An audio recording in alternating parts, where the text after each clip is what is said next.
तेलंगाना राष्ट्र समिति किसानों से मुताल्लिक सेंट्रल गवर्नमेंट के बिल की हिमायत करने लगी है। चीफ मिनिस्टर तेलंगाना मिस्टर के चंद्रशेखर राव ने मुल्क की मौजूदा सूरत हाल को देखते हुए रियासत को बचाने के लिए ज़बरदस्त यू टर्न लिया है।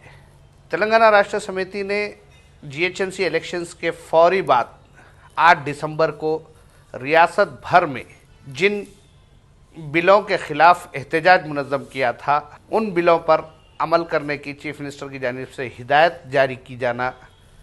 ऐसा लगता है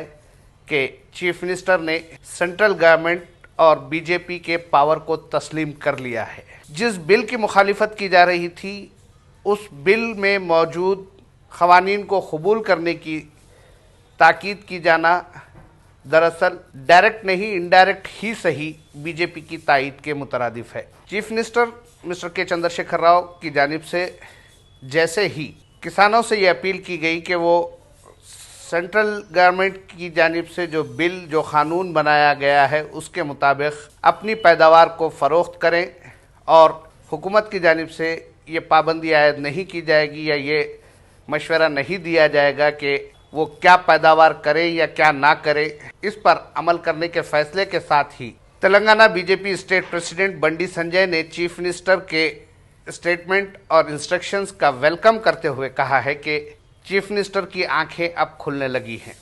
जबकि कांग्रेस ने ये इल्ज़ाम आयद किया है कि चीफ मिनिस्टर जेल जाने के खौफ से, जेल जाने से बचने के लिए सेंट्रल गवर्नमेंट के कानून को कबूल करने का किसानों को इनडायरेक्ट मशवरा दे रहे हैं। मिस्टर के चंद्रशेखर राव ये यू टर्न किए हैं अपने मंसूबे से, या फिर इनका कोई बहुत बड़ा मंसूबा तैयार है जिसके बारे में वो इजहार ख्याल नहीं कर रहे हैं। टीआरएस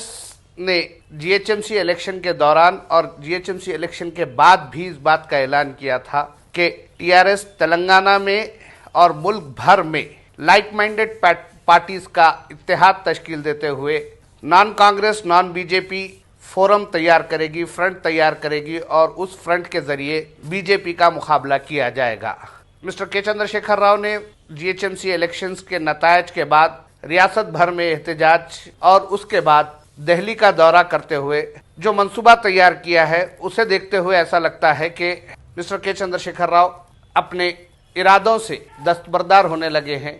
वो बीजेपी की शिद्दत के साथ मुखालिफत नहीं चाहते, इसीलिए उन्होंने उन बिलों की तायीद, बिलवास्ता तायीद का फैसला किया है जो साबिक़ में उनकी मुखालिफत की जाती रही है। मिस्टर के चंद्रशेखर राव पर जो इल्ज़ाम आयद किया जा रहा है कि वो जेल जाने के खौफ से किसान मुखालिफ बिलों की तायीद कर रहे हैं, तो ऐसा लग रहा है कि मिस्टर के चंद्रशेखर राव बीजेपी को ट्रैप करने की कोशिश कर रहे हैं। वो चाहते हैं कि बीजेपी उनके ट्रैप में आए और उसके बाद वो उनका मुकाबला करे। बीजेपी ने केसीआर की मरकज़ी कायदीन से मुलाकात, वज़ीर आज़म नरेंद्र मोदी, अमित शाह के अलावा दीगर मरकज़ी वज़रा से मुलाकात के बावजूद जो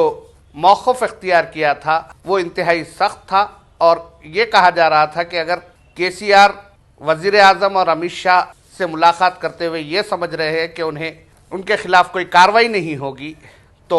वो गलतफहमी का शिकार है, बल्कि बीजेपी उनके खिलाफ सख्त कार्रवाई करेगी और उनकी बदउनवानियों और बेकायदगियों को मंजर आम पर लाया जाएगा। हालिया दिनों में तेलंगाना और आंध्र प्रदेश में होने वाले आईटी और ईडी की रेड्स को भी चीफ मिनिस्टर के मौक़िफ़ की तब्दीली से जोड़ा जाने लगा है। अगर टीआरएस एनडीए से खुरबत इख्तियार कर रही है, बीजेपी से खुरबत इख्तियार कर रही है, तो इसका मतलब साफ ये होगा कि तेलंगाना राष्ट्रीय समिति तेलंगाना में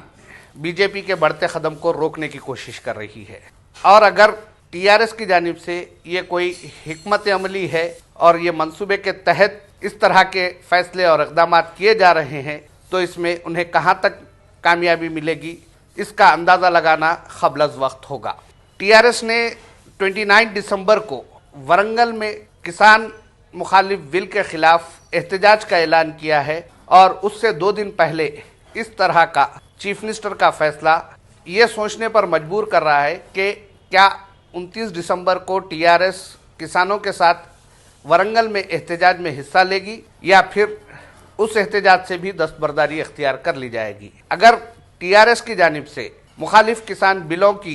तायीद की जाती है, इनडायरेक्ट या डायरेक्ट, तो ऐसी सूरत में तेलंगाना में भी किसानों की जानिब से बड़े पैमाने पर एहतजाज शुरू किया जा सकता है, क्योंकि तेलंगाना में अब तक एहतजाज न करने की वजह यह रही कि रियासती हुकूमत किसानों के साथ थी, साथ होने का दावा कर रही थी, लेकिन अब हालात तेज़ी से तब्दील हो रहे हैं। ये हालात किस हद तक सियासी तब्दीलियाँ रुनुमा कर सकते हैं, इसका अंदाज़ा लगाना मुश्किल नहीं है, बल्कि ये अंदाज़ा बआसानी लगाया जा सकता है कि टीआरएस वरंगल में होने वाले म्यूनसिपल इलेक्शन से पहले बीजेपी को कमज़ोर करने की हिकमत अमली पर काम कर रही है। टीआरएस वरंगल इलेक्शंस में किस हद तक बीजेपी को रोक सकती है, इसका फैसला तो वरंगल के अवाम और वहां से ताल्लुक़ रखने वाले किसान ही करेंगे, लेकिन उसके साथ साथ टीआरएस को नागार्जुन सागर असेंबली कॉन्स्टिट्यूएंसी के बाई इलेक्शंस का भी सामना है और बीजेपी इस बाई इलेक्शन में भी अपने बेहतर से बेहतर उम्मीदवार को मैदान में लाने के साथ साथ अच्छे मुजाहरे की तवक्को किए हुए है, क्योंकि तेलंगाना में टीआरएस का मुतबादिल बीजेपी बन रही है, टीआरएस का अल्टरनेट बीजेपी बन रही है। तो ऐसी सूरत में ये कहा जा रहा है कि अगर टीआरएस को नुकसान होता है तो बीजेपी का फ़ायदा होगा, लेकिन पॉलिटिकल एक्सपर्ट्स का ये भी कहना है कि चीफ मिनिस्टर के चंद्रशेखर राव ने सेंट्रल गवर्नमेंट के जिन बिलों की तायीद या इनडायरेक्ट तायीद का फैसला किया है, इसका मकसद ये है कि वो नॉन बीजेपी अपोजिशन को तेलंगाना स्टेट में स्ट्रांग करने की कोशिश कर रहे हैं। यानी वो इस बात की कोशिश में मसरूफ़ हैं कि अगर मुखालिफ टीआरएस वोट बीजेपी को जाता है तो बीजेपी मजबूत होगी, इसीलिए बीजेपी की कुछ पॉलिसियों को इख्तियार करते हुए वो बीजेपी को कमज़ोर करने की कोशिश कर रहे हैं, ताकि अगर दोनों साथ हों तो ऐसी सूरत में कोई और अपोजिशन यानी कांग्रेस को कुछ हद तक इसका फ़ायदा होगा। तेलंगाना में टीआरएस के नुकसान से कांग्रेस को होने वाले फ़ायदे का कांग्रेस कोई ज़्यादा फ़ायदा हासिल नहीं कर पाएगी, जबकि अगर बीजेपी को इसका फ़ायदा होता है तो बीजेपी सेंट्रल गवर्नमेंट में मौजूद अपनी ताकत के ज़रिए छोटे से फ़ायदे से भी बहुत बड़े फ़वायद हासिल करने की कोशिश कर सकती है। जिस तरह जीएचएमसी इलेक्शंस और दुब्बाक बाई इलेक्शंस के रिज़ल्ट से बीजेपी के हौसलों में इजाफा हुआ है, उनमें मज़ीद इजाफा हो सकता है। इसीलिए शायद के चंद्रशेखर राव ये हिकमत अमली अख्तियार करने पर मजबूर हुए हैं।